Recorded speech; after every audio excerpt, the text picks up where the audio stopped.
pondok sarang itu masuk pondok salaf terhebat termasuk di Jawa. Itu pertama punya tradisi ngapalkan hadis itu era saya. Dulu saya dualia itu pertama yang mentradisikan ngapalkan hadis itu era saya. Ya dan saya memang yang memulai. Karena saya punya hitung-hitungan itu tadi. Ini kalau ceritakan. Tapi nanti kalau orang-orang alim kayak saya itu mati, itu Islam akan dikuasai wong klenik. Dan itu bahaya.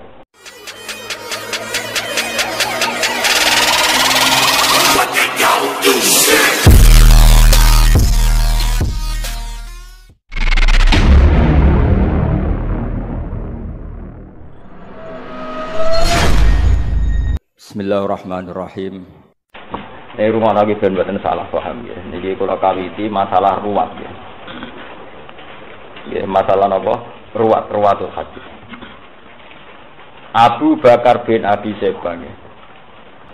Abu Bakar bin Abi Syaibah kalian Muhammad bin Abdul bin Baru namanya Topqatil Ula ya. Orang yang persis di atas Imam Muslim ya. Orang yang persis di atas Imam Muslim. Jadi kados jenengan misalnya ngriwatno teng kula. Terus setelah Topqatil Ula itu ada Muhammad bin Bishr, generasi kedua. Generasi ketiga ada Abu Hayyan, generasi keempat ada Abi Zur'ah, generasi kelima Abi sinten? Hurairah. Terus generasi keenam Rasulullah sallallahu alaihi wasallam. Jadi kitab yang diyakini umat Islam seluruh dunia yang sahih setelah Quran adalah Bukhari dan Muslim. Dan rata-rata Bukhari Muslim sampai Nabi itu lewat orang 5. Lewat orang pinten? 5. Kan ke-6 sudah Rasulullah kan berarti lewat pinten? Sang mriki dalam kurung niku ana nggih niki ilmu tenan iki nyapati kita sampai kiamat nggih. Sing dalam kurung diterangkan wattafaqo fi siyaqil hadis illa ma yazidu ahaduhuma minal harfi ba'dal harfi.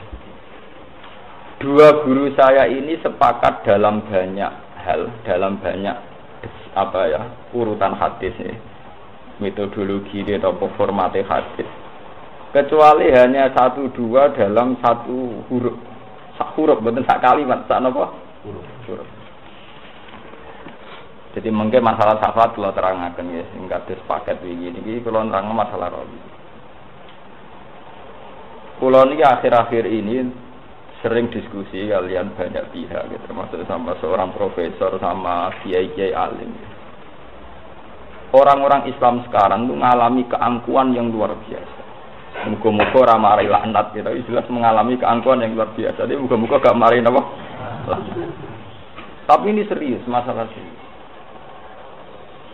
Sebetulnya kita mendapatkan tauhid yang kayak sekarang ini, mendapatkan cara pandang tentang Muhammad secara benar, secara proporsional bahwa beliau hanya seorang nabi, manusia, tersentuh, nikah, mengumpuli perempuan, juga dagang, juga makan, juga minum, juga mati. Itu barokahnya para rawi, para periwayat hadis yang jujur, yang objektif. Mereka tidak orang klenik, tidak orang dukun, tidak provokator, tidak orang yang penuh halunisasi, paham ya? Dan sekarang kajian-kajian di barat itu mengarah ke sana. Betapa keunggulan Islam yang berupa Quran dan Bukhari Muslim ya. Itu karena orisinil, yaitu didapatkan dari rawi-rawi yang akurat dan jelas. Namanya disebut, periodenya apa? Disebut. Niki kula cerita rada sensitif. Maksudnya Gus Bas budi mengeten maksudnya. Ini akibatnya apa? Itu beda dengan penulisan Injil. Injil tertua itu di Inggris di mana-mana itu yang diyakini tertua itu masih tertanggal tahun 400. Berarti 400 tahun setelah Yesus Kristus, setelah Nabi Nabi. Sehingga tingkat orisinilnya itu diragukan. Apalagi Injil yang ada sudah bahasa Yunani, kemudian diterjemahkan ke seluruh bahasa dunia. Sementara yang diyakini orang Kristen, Injil harusnya berbahasa Ibrani. Karena Nabi Isa ya seputar Bethlehem, Sisilika, Basilika, kawasannya situ Bethesda, pokoknya kawasan-kawasan Gunung Sion, situ kawasan-kawasan. Ya kawasan situ lah. Yang jelas Ibrani, nggih. Ndak, kenapa saat cerita keangkuhan? Sa'alim-alime kiai sekarang, umpama sing ngaji Umul Barohin, ngaji kitab tauhid, sak dokter-doktore orang sekarang, misalnya dokter ideologi Islam atau akidah Islam. Itu kita bisa berpikir tauhid secara cermat karena tidak pernah salah mendudukkan makhluk yang bernama Muhammad ini sebagai sentral Islam. Paham ya? Sebagai sentral apa? Islam. Kita tidak pernah salah paham tentang beliau, bahwa kita dari awal mengatakan beliau orang istimewa, seorang nabi. Ya makan, ya minum, ya nikah, ya kumpul perempuan dengan cara nikah. Sehingga saat kita meyakini Allah adalah zat yang tunggal yang harus disembah dan hanya Allah yang hanya disembah, itu tidak pernah ada kejanggalan karena dari awal Muhammad posisinya ada jadi rival. Lewat rawi-rawi yang orisinil. Coba bayangkan adegan kita ngalami kayak peristiwa Isa. Peristiwa apa? Isa. Ada Naturiyah, Yakubiyah yang dalam bahasa Yunani jadi Yakobus, Naturiyah, terus ada macam-macam. Termasuk ada salah paham saat Judas memproklamikan diri sebagai pengganti Isa dan sebagainya. Nah sekarang ilmu riwayat itu sudah mati. Jarang orang alim sekarang yang sadar ilmu riwayat. Terus awang alim Indonesia sapa sing paham ilmu riwayat? Mau maca hadis Bukhari Muslim, nak maca rawi ini malah cepet. Apa meneh banyak pondok salaf sing mari bodho, ora seneng ngaji Bukhari Muslim, ngaji Mukhtasar langsung kala Rasulullah. Iku wis edisi bodho, paham ya? Bodho tapi do seneng menyang zaman akhir wong bodho, dadi edisi bodho ya kene seneng. Mergo wong bodho mesti senenge wong napa? Padahal rawi ini penting untuk menjaga keorisinilan, original ini. Kenapa saya baca sampai setengah menangis? Karena itu tadi kita ini utang jasa sama rawi-rawi. Pondok Sarang termasuk pondok salaf terhebat termasuk di Jawa. Itu pertama punya tradisi ngapalkan hadis itu era saya. Dulu saya dualia itu pertama yang mentradisikan ngapalkan hadis itu era saya. Ya dan saya memang yang memulai. Karena saya punya hitung-hitungan itu tadi. Ini kalau ceritakan. Tapi nanti kalau orang-orang alim kayak saya itu mati, itu Islam akan dikuasai wong klenik. Dan itu bahaya. Karena yang paling mudah menguasai Islam itu wong klenik. Mergo jaduk, dahsyat, hebat, hibah. Sementara wong fikih drengki haram. Jadi gak menarik. Wong fikih sak menarik. Wong klenik ora tau muni haram, wiridane muanti cos. Sawong iso maca Bu Jeromi anak kon ngumpulno wong kok Ustaz Haryono mbuh menang ndi. Wong nek juwadhe ku nambani jarak dekat, jarak jauh iso kabeh.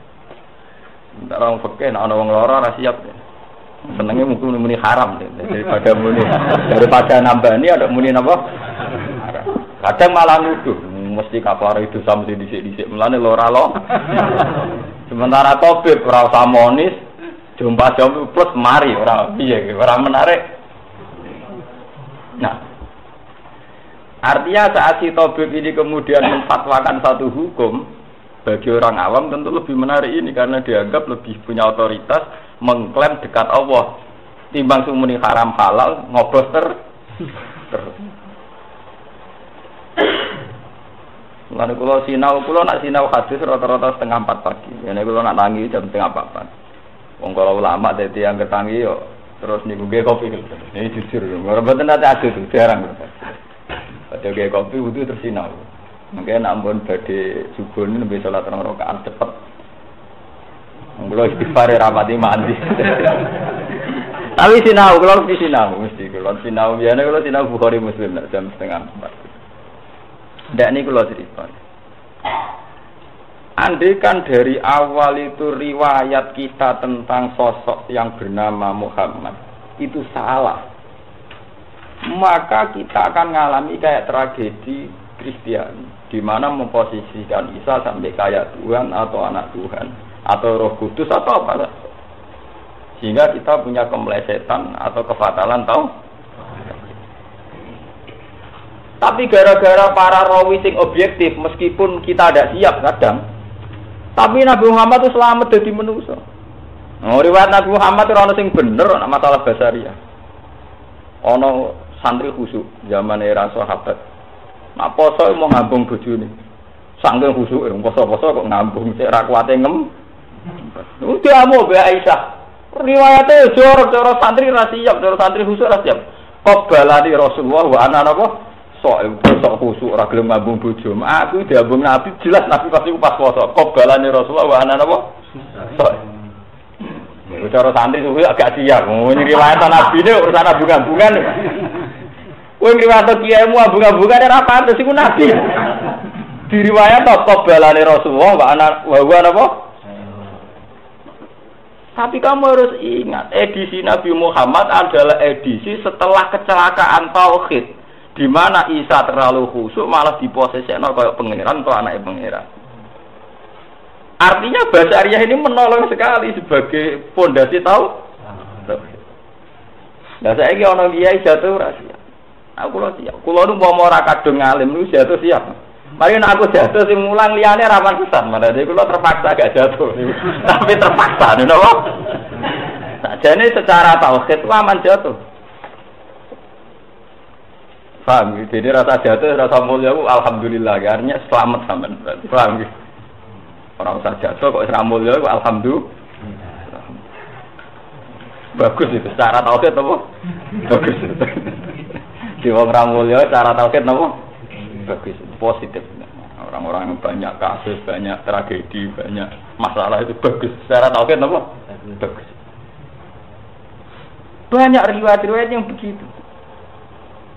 Bahkan saat banyak sahabat karena ingin akhiratnya selamat, kemudian puasa, kemudian wisol, poso terus. Nabi cara ngandani itu lucu. Inni la atqakum lillah wa akhsyakum lillah wa a'lamakum billah ghaira anni asumu wa uftir wa atazawwajun nisa. Aku wong paling roh pangeran, paling takwa. Ewa semono ya kawin. Malah contone ghaira anni ya asumu wa uftir wa atazawwajun. Aku ya gelem kawin. Ternyata guyonan-guyonan Nabi tentang Basariyah itu luar biasa punya dampak tauhid. Akhirnya Nabi wafat dan saat itu happy endingnya Nabi hanya diyakini manusia sempurna, insan kamil. Allah tetap di atas. Posisi Muhammad gak pernah jadi rivalitas ketuhanannya Allah Subhanahu wa ta'ala. Nah dari sini saja, dari Basariyahnya Nabi begini saja masih akan ada kecelakaan. Yaitu pas Nabi Muhammad kabundut teng kamare Aisyah fi hujratin apa Aisyah wantasarul khabar, berita banyak. Ternyata yang datang pertama itu para sahabat yang di Sufah. Delalah pas itu Abu Bakar tidak di situ. Ketika Umar datang, beliau meyakini mangkola inna Muhammadan qad mata kotok tunuko. Sapa sing wani Muhammad muni mati, tak ketok gulune. Innama huwa yunadi rabbah kama yunadi Musa napa. Saiki Kanjeng Nabi Muhammad lagi munajat mbek pangeran kaya zaman Nabi Musa munajat ning turi napa? Sina. Terus sesaat itu Abu Bakar teko. Abu Bakar rawuh badhe ngambung napa niku wajah Nabi. Ya Rasulullah tipta hayyan wa maita ya. Tipta napa? Hayyan. Betapa indahnya wajah engkau saat hidup maupun saat meninggal. Tipta hayyan wa maita. Fa inna Allaha akramu min ayu azibaka marratan. Hasil setelah dari kamarnya Isa, Abu Bakar terus pidato. Ini maksudnya kalau cerita pentingnya ini ya, dan ini diriwayatkan oleh Bukhari Muslim. Pidatonya Abu Bakar itu ya Yuhanna. Mangka na ya'budu Muhammadan fa inna Muhammadan qad mata. Wa man kana ya'budu wa fa inna wa hayyun la yamut. Hei manusa kabeh, kowe nak nyembah Muhammad iki lho Muhammad saiki mati. Kowe nak nyembah Allah fa inna wa hayyun. Terus kan faqala wa ma Muhammadun illa rasul qad khalas min qablihi rusul. Afa imma ta'au qutilang. Sekarang saya nih setelah sering belajar hadis, ternyata basariyahnya Nabi itu sebagai energi tauhid. basariahnya Nabi, baik itu masalah ahkam fikih kayak qabbalani Rasulullah wa huwa so. Masalah fitrah manusia kayak kebutuhan biologis Nabi juga menikah. Masalah keluarga Nabi ya sering dineng bojone. Paham nggih? Ya keliru-keliru carane mimpin nganti do tukaran. Tapi itu menjadi seni basariah yang justru menopang energi tauhid karena dengan Nabi ini secara basariah umumnya basariah sehingga beliau tidak pernah berposisi kayak Isa yang terlalu sempurna, akhirnya melesat dianggap pengen. Nah, repotnya umat Islam karena keangkuhannya sekarang itu banyak yang begitu. Cara meyakini wali idolanya atau tokoh idolanya. Soalnya wong kene meyakini misalnya ben Rukin wis tuwek wis tak watuk bumi sing wono promo ya Rukin. Sekali mati mbah bumi. Rukin mati ra apa-apa blas. Tapi itu berlebihan ngormati Rukin nganti darani patoke napa? Bumi. Tapi itu di kita kan sering begitu. Kalau sudah mengidolakan orang, pokoknya patoke bumi karek mbah iki. Nah, sawono bumi ra karo-karo. Malah nek dhewe ono malah ra karo-karo. Mergo ge problem tauhid, ge problem napa?